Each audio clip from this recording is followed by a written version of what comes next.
Good morning, Unity family. Oh, how I miss each and every one of you. I'm so glad that I can be with you a little more fully this morning, at least in this video form.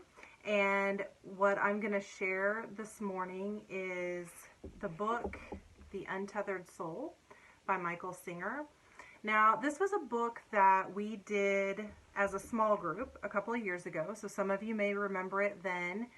And I was a group leader for that, and I just remember this book having a lot of moments in it that really made me go deeper and really made me think.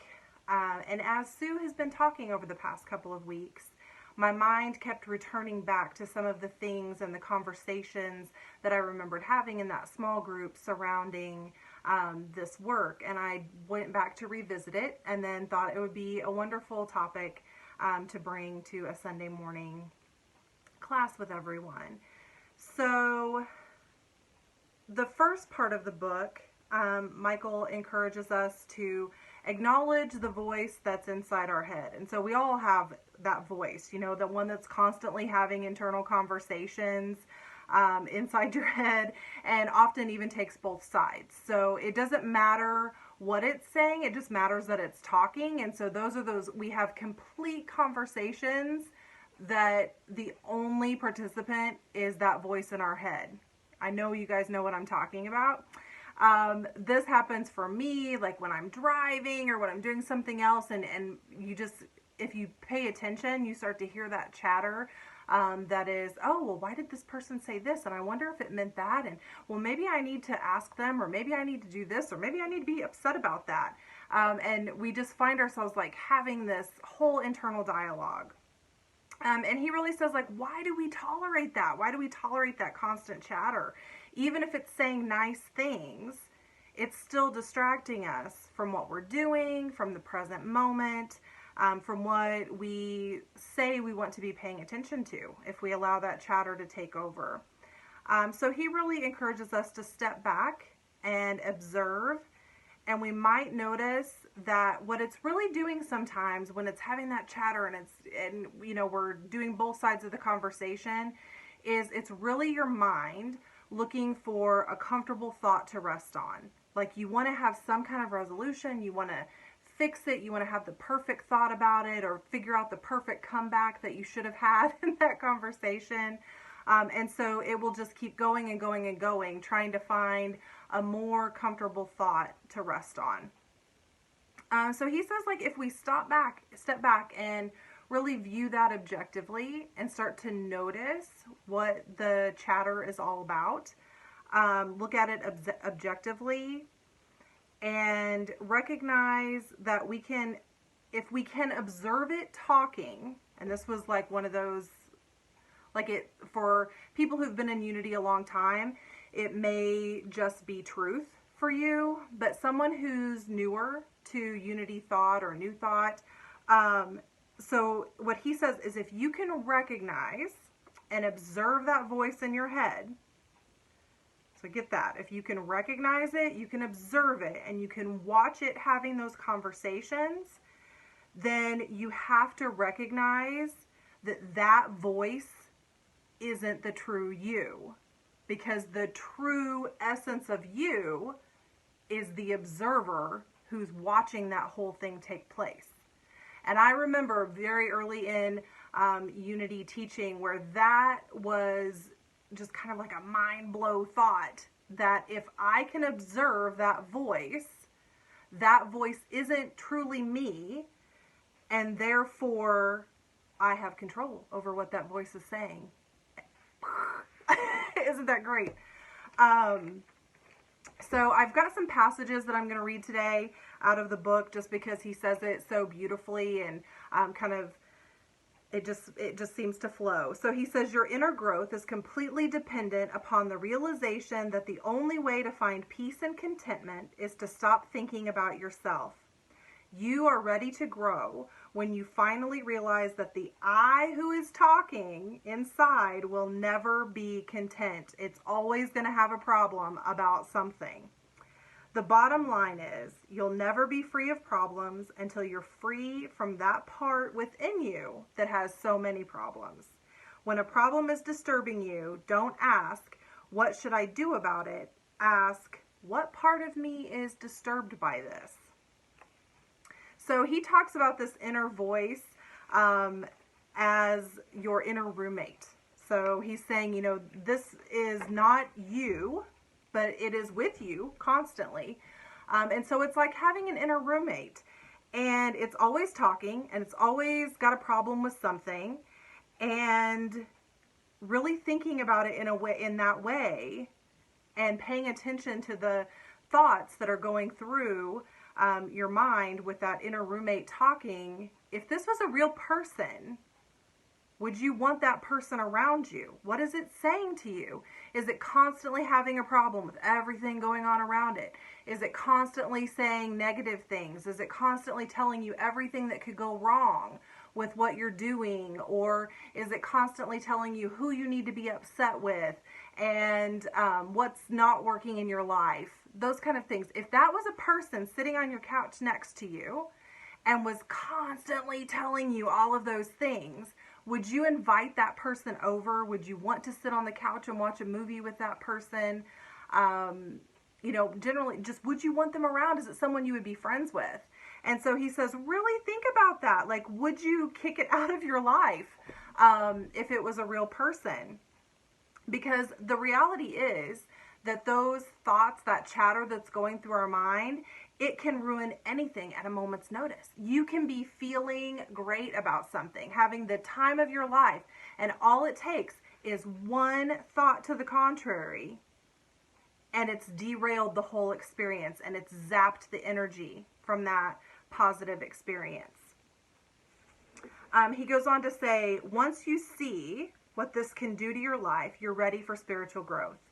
You're ready for real transformation when you finally say, look at this thing, it's ruining my life. I'm trying to live a peaceful, meaningful existence, and I feel like I'm sitting on top of a volcano all the time. At any moment, this thing can decide to freak out, close down, fight with what's happening. One day, it likes someone, and the next day, it decides to pick on everything that they do. My life is a mess just because this thing lives in here with me, has to make melodrama out of everything. Once you've seen this and you learn that you no longer identify with your roommate, that roommate is not you, that is something that you can observe, something that you can influence, then you're ready to free yourself. So he really talks about making a practice of doing just that. Observe what the voice of the roommate is saying. How do you feel about what it's talking about? Do you want to release yourself from that melodrama? We don't have to go down the road of listening to the roommate and jumping in and saying, yeah, that's right, I should be offended by that, or I should be upset, about what someone said, or I should feel lonely, I should feel sad. That's, these observations about me, that I'm unlovable or unworthy, or whatever it may be saying to you.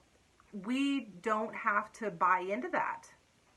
We can say, thanks for the feedback, roommate, but I don't feel like listening to that today, or I know that that's not my truth, and so you can just keep chattering. I don't need to do anything necessarily to stop the chattering, but I'm not going to give it any energy. And what do we know about things? Typically when we don't give it energy, it stops getting attention, it's going to decrease. So I don't have to resist against the chatter, and I don't have to put a whole bunch of things in place to get rid of it. I just have to notice it and move on and choose not to buy into the drama of what it's trying to tell me.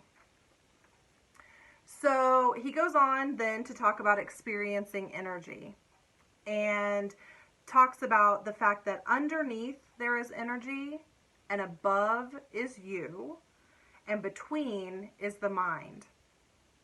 And when he talks about energy, he is talking about what we might call spirit or God or source.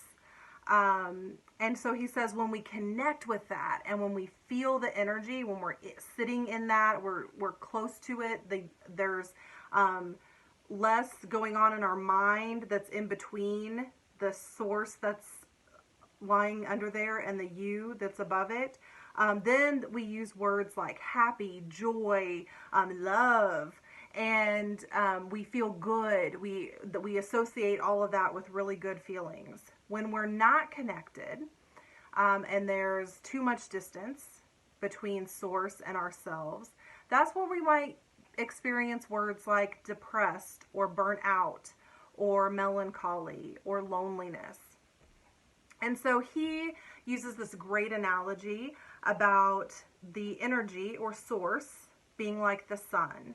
And so what we know about the sun is that in reality, it's a constant. It's been in the same place, relatively speaking, for millions of years. It shines all the time. It's unchanging, ever present, always there. We view it as a changing thing. We see it rising and setting. We see it shining bright or dim based on some external factors that are going on around us. So the rotation of the earth is creating some of that perception. Where we are at on the earth is creating part of that perception. The fact that there's days that are cloudy or overcast, and then there's other days that are not, that all impacts the way that we see the sun. But the reality is that if you took away all of those factors, the sun is a constant and it's always there and ever present. So he equates that with the mind, that all of those external things, especially the clouds, he sees that as like our thoughts. So if we have some thoughts that are separating us from source and we keep giving energy to those thoughts, they keep growing and growing. The clouds are getting bigger. The clouds are getting darker. We're blotting out the sun. It's harder and harder to see. But when our thoughts are clear and we've kind of brushed out all of the extraneous thoughts, we've slowed down that chatter, we've gotten silent, and we go within, and we talk about this in Unity all the time, going within, being with source, like that is the point where those clouds are lifted and it's the brightest, sunniest day that we've ever experienced.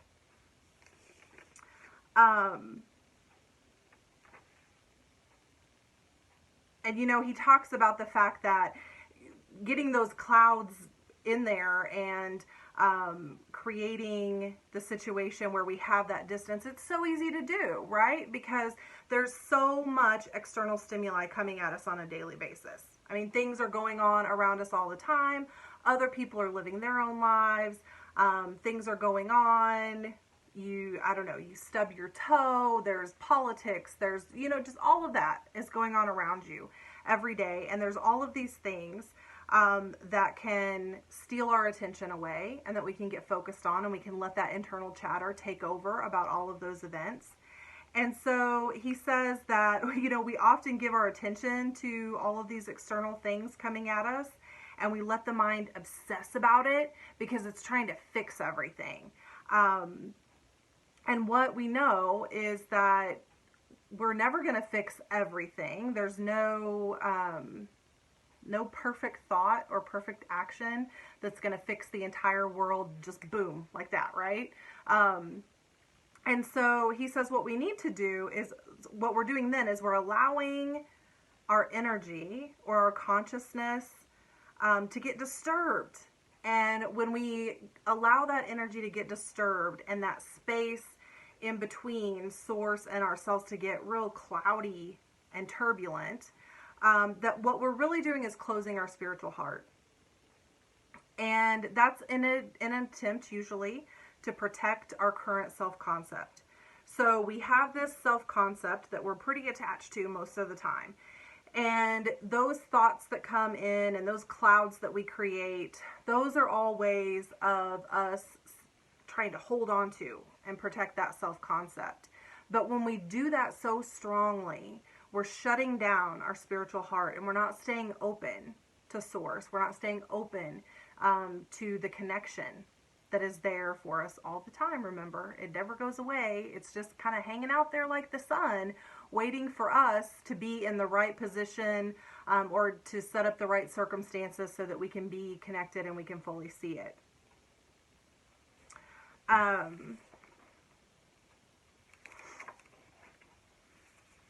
So he says the problem is that the part of you that gets disturbed is way out of balance. It's so sensitive that the slightest little thing causes it to overreact. You're living on a planet that's spinning around the middle of outer space, and you are worrying about blemishes, a scratch on your new car, or the fact that you burped in public. It's just not healthy. It's your physical body. If your physical body were that sensitive, you would say you were sick. But our society considers psychological sensitivities to be normal because most of us don't have to worry about our basic needs all the time, like food, clothing, and shelter. So we have the luxury, lucky us, of worrying about a spot on our pants, laughing too loud, or saying something wrong. So we have the ability to either go with that energy when we're feeling disturbed, when we're obsessing about those little things. We can either go with it, and it's going to pull us farther away from source, or we can choose to notice them and let them go. So Michael talks about letting go of the energy and not necessarily the thought, and I thought this was an interesting thing. So like he's saying those thoughts that tend to come up when we're doing that, they start to pull our energy in a direction that is away from source, that's away from our true self. And so it's not necessary to focus always on the exact thought that's doing that, but to recognize that our energy is being pulled. And we have the option to go with that energy and buy into that thought and let it spiral and, just let the roommate go crazy. Or we can notice it and go, that's interesting. And that's energy flowing in a direction that I don't really want to go in. So I'm going to do something different. So he says the moment the energy moves and you feel your consciousness start to get drawn into it, you can relax and release. Letting go means falling behind the energy instead of going into it. It just takes a moment of conscious effort to decide that you're not going there. You just let go, which, if only it were that easy. So he says it's simply a matter of taking the risk that you are better off letting go than going with that energy. When you're free from the hold that the energy has on you, you will be free to experience joy and expansiveness that exists within you always. That sounds nice, doesn't it? Joy and expansiveness that is resting inside of us at all times. We just have to choose to go in the direction of that energy and to trust that it's there. That feels really good to me to think about that. So he challenges us to realize that until freedom means freedom from yourself, we'll never truly be free. So how do you get yourself free from yourself? Like that, it makes sense, but how do you do that? And so he says real transformation begins when we embrace our problems as agents of growth.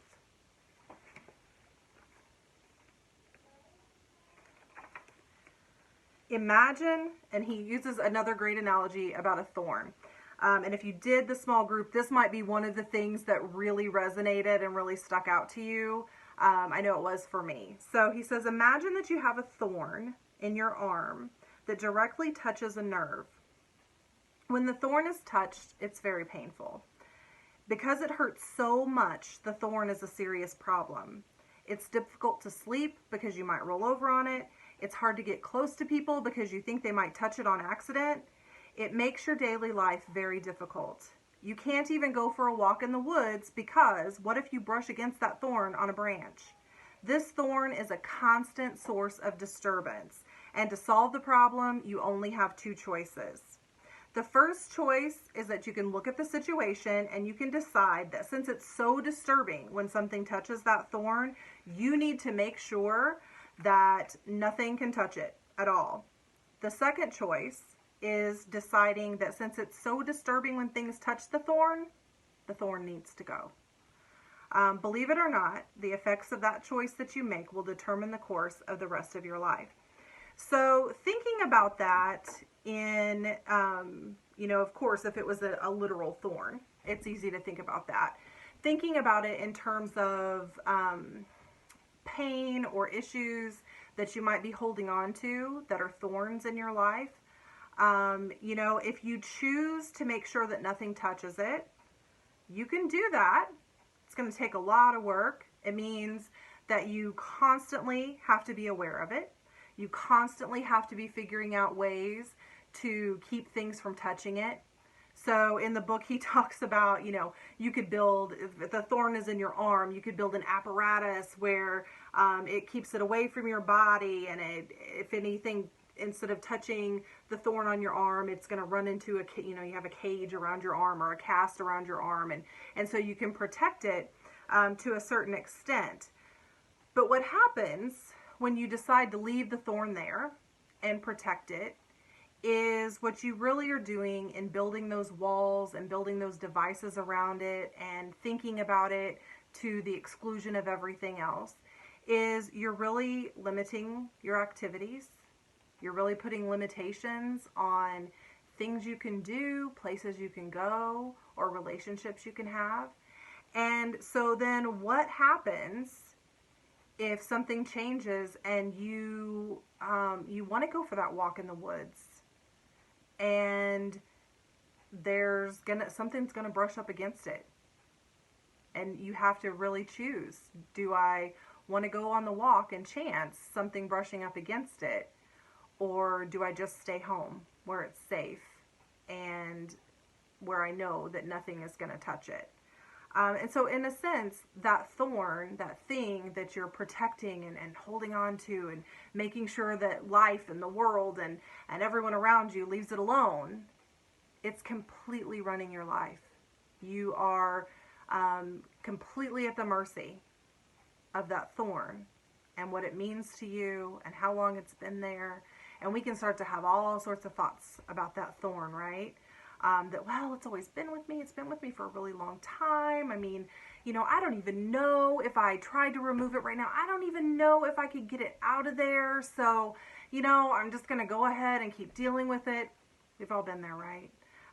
Talking about, having those thoughts about relationships or maybe doing something where you have to risk rejection or you have to risk someone being upset with you, and maybe that you're a real people pleaser and you have a really hard time dealing with that. So we have those things that just become our puppeteers, and we are, constantly thinking about it and struggling with it. So it says you don't solve anything. You just think you have. So he's saying, like, when you completely protect yourself from it, so you're staying at home, you've got the device built around that thorn, and it doesn't hurt as much, and you go, oh, okay, so it doesn't hurt as much anymore. I can live with this. And what he says is you don't really solve anything by doing that. You just think you have because you've minimized the pain. But then what happens when something bumps against that thorn? You're right back to square one. You're right back in the middle of it. And how many of us have been in that place where we think like, oh no, I dealt with that. I'm good with it. I've come to a really good place. And then someone bumps against that thorn and oh my gosh, the full weight of that pain is back and the full emotion of that is right back in the front of your life. And you go, what in the world? I thought I had gotten rid of this. And so that's what we do sometimes, is we don't get rid of it. We just build a lot of things around it to protect us. So the other option, removing the thorn. If we remove it, if we truly deal with it, get to the core of it, and get it out of there, then we are free from it, and it doesn't keep impacting our lives. Nobody can bump against it if it's not there anymore. And so he says what you have to be willing to do is you have to be willing to allow the pain of the thorn. You have to realize that sometimes acknowledging those thorns and moving past them, it's not going to feel good. It's going to be uncomfortable. You're going to have to allow things to come up that you built walls around, that you padded, that you ignored and avoided for a really long time. So there's going to be sometimes some pain involved in allowing that thorn to be there. And so he talks about allowing the pain of the thorn, knowing that, yeah, it hurts. It hurts when you have a thorn buried in your heart. That's a painful thing. So recognizing that there could be pain and becoming friends with that pain and allowing it. So instead of resisting it, oh, I got to get rid of this pain, we just say, yeah, you know what? Sometimes when you're removing thorns, there's some pain associated with that. And I can deal with it. I know that that's going to be there. I can accept it.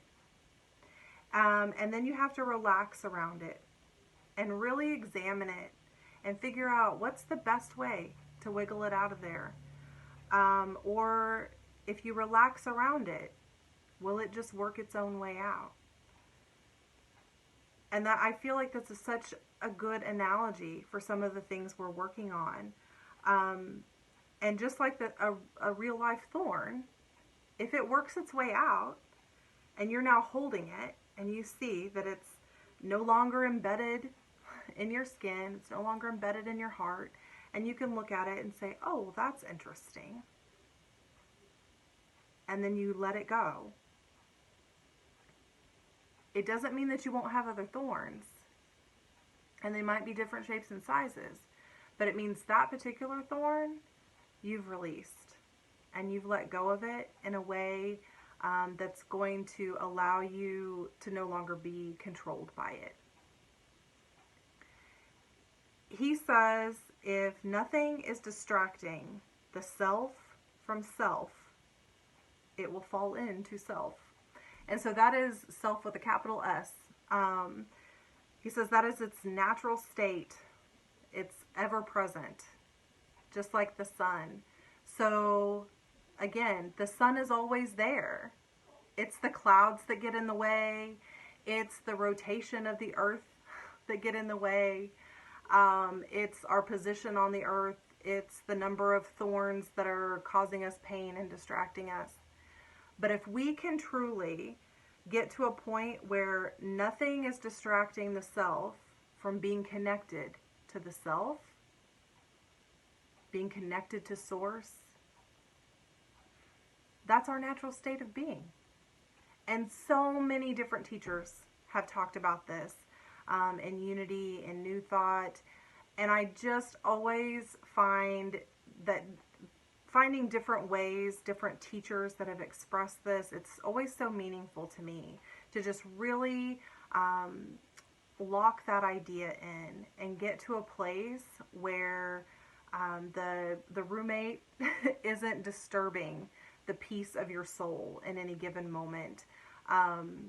Really being able to observe, and even if it disturbs a little bit and you start to feel yourself go in that energy pull, having the awareness to go, oh, wait, it got me for a minute, and now I can pull back and I can decide to do something different.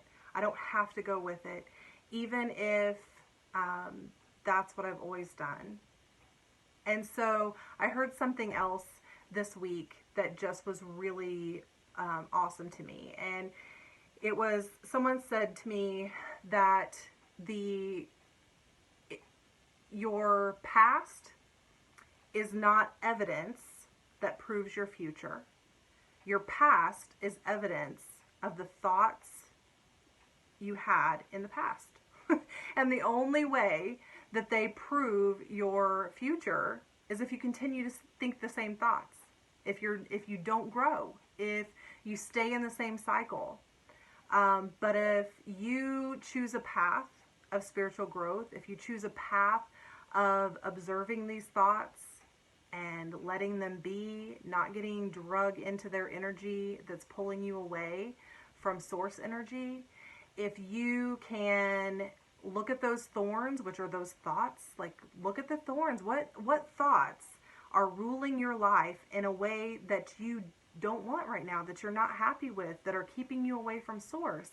If you truly look at those, get to the root of where it is, release it, let it go, make friends with it, and start having new thoughts, then you are not a slave to your past, to past decisions, to past thinking. You always have the option to think a new thought and move forward and grow in your spiritual evolution.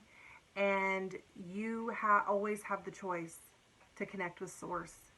You just might have to clear some clouds out of the way, and release those thorns and be open. Have your heart open, have your spiritual heart open to source, and it will find you, because it is always there, ever present, always available to us at any moment. We just have to remember that, and we have to be okay with not paying attention to every single bit of external stimuli that is bombarding us at any given time. And we have to figure out what works for us to allow us to wipe away the clouds and dig out those thorns and have our best future possible, and our best connection possible. So there's a lot more in the book. I just wanted to share that piece with you today, and I really hope that it was meaningful for you. I hope that you heard something differently than you've heard it before. You know, this was definitely an experience where the first time I went through, I got some things out of it, and then, like I said, Sue's talk was triggering me to think more, and so I went back to it and got even more out of it this time than I did the first time. So I just encourage you, as Sue always does, to revisit some of those same books that maybe you've read before, or materials, or a video that you watched. Go back and rewatch or reread things, because you will always gain something different based on where you are at with your growth at any given time. And I just, want all of you to experience your best life possible. And I hope that what we're doing here at Unity right now is allowing you to continue on your spiritual path. We are so grateful for everyone continuing to support Unity of Springfield, for tuning into classes, for tuning into services, for, commenting on Facebook and staying connected. I know there's several people that are calling one another and texting one another to stay connected. And it's just a beautiful thing. I would expect no less from Unity of Springfield. I am in constant awe of so many of you, and I love each and every one of you. I can't wait until we are safe to be back in person and deepening our connections in each other's physical presence, not just our internet presence. And I just hope you are having the most wonderful day. And I say to you all, namaste.